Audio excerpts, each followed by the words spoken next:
పునరుద్ధానులైన తర్వాత ఆయన తన శిష్యులను ఆయన ప్రార్థనా స్థలమునకు నడిపించడం అంటూ చేశారు. ఆయన వారికి చెప్పిన హెచ్చరిక ప్రకారముగా వారు దేవుని పాదముల దగ్గర కొన్ని దినములు, ఇంచుమించు 10 దినములు దేవుని పాదాల దగ్గర గడిపారు. వారితో ఉన్న 3000 మందిని కూడా దేవుని పాదాల దగ్గర గడిపేవారిగా చేశారు. వారు దేవునితో సహవాసం చేశారు. 3000 మందిని కూడా ఆయనతో సహవాసం చేసేవారిగా చేశారు. దేవునికి స్తోత్రం. వారు వేరుపరచబడ్డారు. 3000 మందిని వేరుపరచడం అంటూ చేశారు. దేవునికి మహిమ కలుగును గాక. నా ప్రియమైన దేవుని బిడ్డలారా, యేసుక్రీస్తు వారు తన జీవితంలో ఎక్కువగా గడిపినది తండ్రి అయిన దేవునితో ఎక్కువగా సహవాసం చేయడం అంటూ చేశారు. 3.5 సంవత్సరాలు వీరు గమనించింది ఏంటి అని అంటే, యేసుక్రీస్తు వారు ఎక్కువగా తండ్రితో గడపడం, ఎక్కువగా తండ్రితో సహవాసం చేయడం అనేది వారు చూచారు. కాబట్టి వీరు అది చేయడం మొదలుపెట్టారు. Praise the lord. తండ్రి అయిన దేవునితో ఈయన ఎక్కువగా గడిపారు. అంటారు, నేను తండ్రి నేను ఏకమై ఉన్నాం అంటాడు. Praise the lord. తండ్రిని విడిచిపెట్టడం యేసుక్రీస్తుకి ఎంత మాత్రము కూడా జరగలేదు. ఒక్క దగ్గరే అంటారు, నా దేవ నన్నేలా, అదే జరిగింది. కానీ అంతవరకు యేసుక్రీస్తు వారు తండ్రి అయిన దేవునితో మరి ఎడతెగని సహవాసం అనేది ఏర్పరచుకున్నారు. ఆయన అదే బాటలో 3.5 సంవత్సరాలు వారిని నడిపించలేదు. కానీ వారి ముందు ఆయన జీవితాన్ని ప్రదర్శించారు. ఎక్కువగా దేవునితో సహవాసం, తండ్రితో మాట్లాడుట, తండ్రితో గడుపట, ఇదంతా కూడా ఆయన కలిగి ఉన్నారు. దేవునికి స్తోత్ర. అదే శిష్యులు ఆయన యొద్ద వారు చూడగలిగారు, ఆయన యొద్ద ఎరగడం అంటూ జరిగింది. దేవునికి స్తోత్ర. కాబట్టి వీరు ఎంచుకున్న అనుభవం ఏంటి అని అంటే, మేము లోకములో ఉంటే అపవిత్రులం అయిపోతాం, లోకములో ఉంటే అవిశ్వాసులం అయిపోతాం, లోకములో ఉంటే బలహీనులం అయిపోతాం, లోకములో ఉంటే మేము దేవునికి బహుదూరస్థలం అయిపోతాం అన్ని విషయాల్లో. కాబట్టి మేము కూడా యేసుక్రీస్తులాగా, అనగా తండ్రితో ఆయన ఎలాగా అత్యధికముగా గడిపారో మేము కూడా అలాగే అత్యధికంగా గడపాలని చెప్పి వారు ఎంచుకున్నారు. ఆ అనుభవాన్ని ఎంచుకున్నారు. మీకు ఒక మాట చెప్పాలి అని అంటే, 6వ అధ్యాయం అపోస్తుల కార్యములు 6వ అధ్యాయం వారు ఎంచుకున్న అనుభవం చూడగలిగితే 4వ వచనం, అయితే మేము ప్రార్థన యందును వాక్య పరిచర్య యందును చాలు. దేవునికి స్తోత్ర. వారు ఎంచుకున్నది ఏంటి అని అంటే, అపోస్తులు మేము ఎక్కువగా ఎక్కడుంటాము అని అంటే వాక్యమందు ఎక్కువగా చదువుతూ లేదా ధ్యానిస్తూ, వాక్యమును అందుకుంటూ, వాక్యమును పొందుకుంటూ మేము గడుపుతాం. రెండో మాట, ప్రార్థన యందు అధికముగా ఉంటాం. దేవునికి స్తోత్ర. హల్లెలూయా. ఈ రెండు వారు పరిశుద్ధాత్మను పొందుకున్న తర్వాత వారి జీవితంలో జరిగినది. పరిశుద్ధాత్మ లేనప్పుడు గెత్సేమనే తోటలో నిద్రపోతున్నారు. గెత్సేమనే తోటలో నిద్రపోవడానికి కారణం, యేసు ఉన్నా గెత్సేమనే తోటలో నిద్రపోతున్నారు. యేసుక్రీస్తు వారు ఒక మారు వచ్చారు, మెలకువగుండి ప్రార్థించండి. రెండో మారు వచ్చారు, మెలకువగుండి ప్రార్థించండి. ఆయన హెచ్చరికలుగానే ఉన్నాయి, కానీ వారు మాత్రం ప్రార్థించలే. Praise the Lord. హల్లెలూయా. యేసుక్రీస్తు వారు ఉన్నను వీరు ఎక్కువగా ప్రార్థనలో గడపలేకపోతున్నారు. రాత్రి నిద్ర భారంతో నిద్రపోతున్నారు. అయితే నా ప్రియమైన దేని బిడ్డలారా, పరిశుద్ధాత్మ దేవుడు వీరితో ఉన్నప్పుడు, వీరి మీద ఆ ఆత్మ కొమ్మరింపడినప్పుడు వీరిని పరిశుద్ధాత్ముడు ఎలా మార్చేశాడు అని అంటే, ఎడతెగక ప్రార్థించే వారుగా మార్చేశాడు. ఒకవేళ ఇంకా మాట చెప్తానా అండి, యేసుక్రీస్తు వారు ఉన్నప్పుడు వీరు ఏ రీతిలుగా మాట్లాడడం, ప్రవర్తించడం, వారి భావజాలాలు వేరే శరీర క్రియలతో హెచ్చించుకుంటూ, అబద్ధమాడుతూ, అవిశ్వాసంతో మాట్లాడుతూ, దూషించుకుంటూ, లేకపోతే సనుక్కుంటూ, ఇలాంటి అనుభవాల్లో ఉన్నారు. యేసుక్రీస్తు వారితో ఉన్నప్పుడు, పరిశుద్ధాత్ముడు ఉన్నప్పుడు, పరిశుద్ధాత్ముడు వారి మీదకి రాగానే వారి అనుభవాలు ఏమాత్రము కూడా అవి కనబడవు. దూషించుకున్నట్టు కానీ, హెచ్చించుకుంటూ కానీ, సనుక్కున్నట్టు కానీ, లేకపోతే అబద్ధమాడుట కానీ ఏమి కనబడవు. పరిశుద్ధాత్ముడు రాగానే వీరి జీవితం సర్వం మారిపోయింది. వీరి యొక్క అనుభవాలు పూర్తిగా మారిపోయాయి.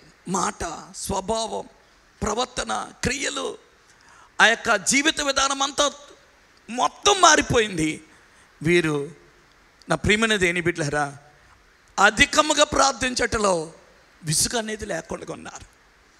విసుగు అనేది లేకుండా ఉన్నారు. Praise the lord. వాక్యము ధ్యానించటంలో విసుగు అనేది లేకుండా ఉన్నారు.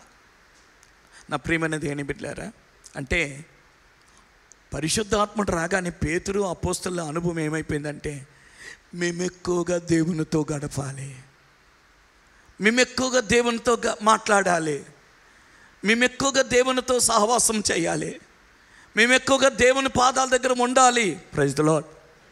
హల్లెలూయా. అక్కడ అంటారు, ఒక సమస్య వచ్చింది. సమస్య ఒకవేళ వారి జీవితాల్లో ప్రభువుకు దూరం చేద్దామని అనుకుంది, ప్రార్థన లేకుండా చేయిద్దాం అనుకుంది, లేకపోతే వాక్యమందు వండుకోకుండా చేద్దాం అనుకుంది. ఏంటో సమస్య అంటే 6వ అధ్యాయంలో అక్కడ విధవరాండ్లను చిన్న చూపు చూచారని ఒక సనుగుడు బయలుదేరిందట భోజనము దగ్గర. ఆ యొక్క పరిచర్యలో, అనుదిన పరిచర్యలో విధవరాండ్లను చిన్న చూపు చూచారని వారు సనుక్కోవడం మొదలుపెట్టారట. ఈ సనుగుడిని ఎలా తరిమేద్దాము అని అంటే, సర్లే మనమే వెళ్ళి ఈ యొక్క సనుగుడి లేకుండా, ఈ సమస్య లేకుండా చేద్దామని వారు పూనుకోలేదు. కానీ వారు అంటారు, ఈ సమస్యను బట్టి మేము దేవుని వాక్యాన్ని బోధించడం మానేస్తామా, మేము దేవునితో సహవాసం చేయడం మానేస్తామా? మేము అలా చేయము. మేము ప్రార్థన యందును వాక్య పరిచర్య యందును ఎడతెగక మేము ఉంటాము. దేవునికి మహిమ కలుగును గాక. హల్లెలూయా. నా ప్రియమైన దేని బిడ్డలారా, వీరి పనుల మీద కాదు, దేవునితో గడిపటలో ఎక్కువగా సమయాన్ని హెచ్చించడానికి ఇష్టపడుతున్నారు. దేవునితో సహవాసం అంటే, ఒకవేళ ఈ చిక్కుల్లో పడకోకుండా ఎంత చక్కగా తెలివిగా లేదా ఎంత చక్కని నడిపింపు వీళ్ళకి వచ్చిందని అంటే, మనం ఉండొద్దు, మనం కొంతమందిని అక్కడ ఉంచుదాం, 7గురిని అక్కడ ఉంచుదాం, వారు ఈ పని చేస్తారు, మనం మాత్రం ప్రార్థనకు దూరం అవ్వద్దు.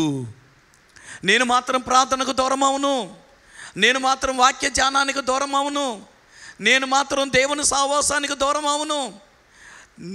నా స్థానములో కొంతమందిని పెట్టి వారు చూసుకుంటారు ఈ పని. నేను మాత్రం దేవుని ఎంతో సహవాసం చేయడంలో నేను మాత్రము ఏమాత్రం వెనుదిరగను. Praise the Lord. హల్లెలూయా. నా ప్రియమైన దేని ఇంకొక మాట చెప్పి నేను ముగిస్తాను. అపోస్తలుల కార్యములు 10వ అధ్యాయం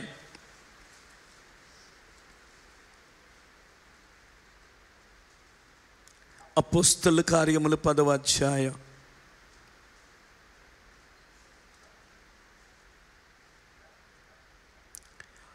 9వ వచనం 10వ వచనం.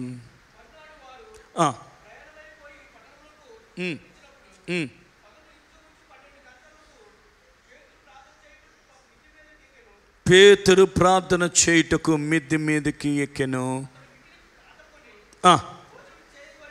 అతడు మిక్కిలి ఆకలి కొని భోజనము చేయగోరెను. ఇంటివారు సిద్ధము చేయుచుండగా అతడు మళ్ళా ప్రార్థనా గదిలోకి వెళ్ళిపోయాడు. దేవునికి స్తోత్రం. హల్లెలూయా. అతడు భోజనం చేయాలని అనుకుంటున్నాడు, ఆయనకు ఆకలేస్తుంది. అయితే ఆ సమయమందు ఆ ఇంటి వారిని అడిగాడు, భోజనం సిద్ధమైందా? వారు చెప్పారు, లేదని, భోజనం సిద్ధం చేస్తున్నాం. వెంటనే భోజనము ఇంకా ఆలస్యమైంది. ఈయన అంటాడు, నేను మళ్ళీ ప్రార్థనా గదిలోకి వెళ్ళిపోతాను, మళ్ళా నేను ప్రార్థనా గదిలోకి వెళ్ళిపోయి ప్రార్థనలో గడుపుతాను. భోజనము లేదని కంచేపు ఇంకా రెస్ట్ తీసుకొని కానీ మళ్ళీ నేను ప్రార్థనలోకి వెళ్ళిపోతాను. అప్పుడే ప్రార్థనలో నుండి వచ్చాడు, మళ్ళా ప్రార్థనలోనికి వెళ్ళిపోతాను. దేవునికి స్తోత్రం, హల్లెలూయా. యేసుక్రీస్తు వారితో ఉన్నప్పుడు వీరు నిద్రపోయిన అనుభవం, యేసుక్రీస్తు వారితో ఉన్నప్పుడు వీరు, నా ప్రియమైన దేవుని బిడ్డలారా, ఎంత మాత్రం ప్రార్థించలేని స్థితిలో ఉన్నారు.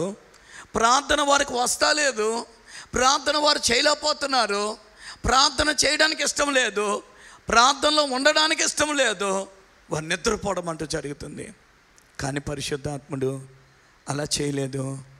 వారిని ఆయన నివాస స్థలంగా చేసుకున్నాడు. వారిలో ఆయన అడుగుపెట్టాడు, వారిలో నివసించడం మొదలుపెట్టాడు.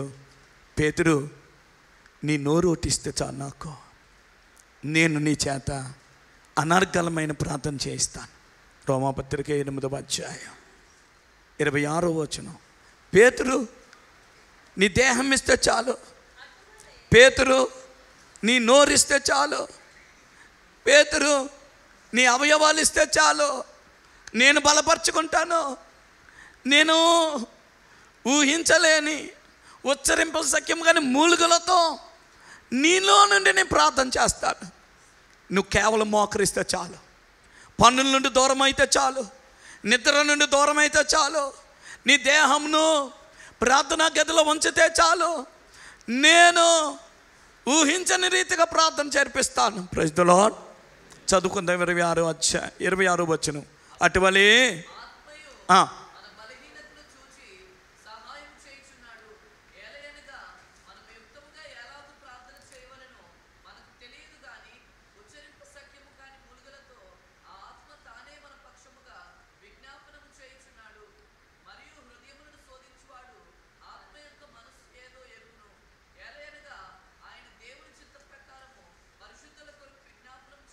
దేవునికి మహిమ కలుగునుగాక. ప్రార్థన చేసే ఆత్మ, చెప్పండి గట్టిగా, ప్రార్థన చేసే ఆత్మ. ఈ ఆత్మకు ఒక పేరు ఉంది. ఇక్కడ మూలుగులతో కూడిన ప్రార్థన అంటాడు కదా, జకరియా గ్రంథంలో అంటాడు, విజ్ఞాపన చేయు ప్రార్థన, విజ్ఞాపనాత్మ. దేవునికి మహిమ కలుగునుగాక. పేతురు ఈ అపోస్తులతో ఈ పరిశుద్ధాత్ముడు ఉండి ఏం చేస్తున్నాడు అని అంటే, ఎడతెగక ప్రార్థన చేయిస్తున్నాడు. దేవునికి స్తోత్రం. ఇప్పుడు నేను ఒక మాటతో ముగిస్తాను. అపోస్తులు అధికముగా ఇలా ప్రార్థించటం వలన, ప్రార్థనలో అధిక సమయం గడుపుట వలన, అధిక సమయం ప్రార్థనలో ఉండుట వలన వీరికి ఏం జరిగింది అని అంటే, వీరికి తెలియకోకుండా కానీ అంతకంతకు శక్తితో వీరు నింపబడ్డం అంటూ జరిగింది.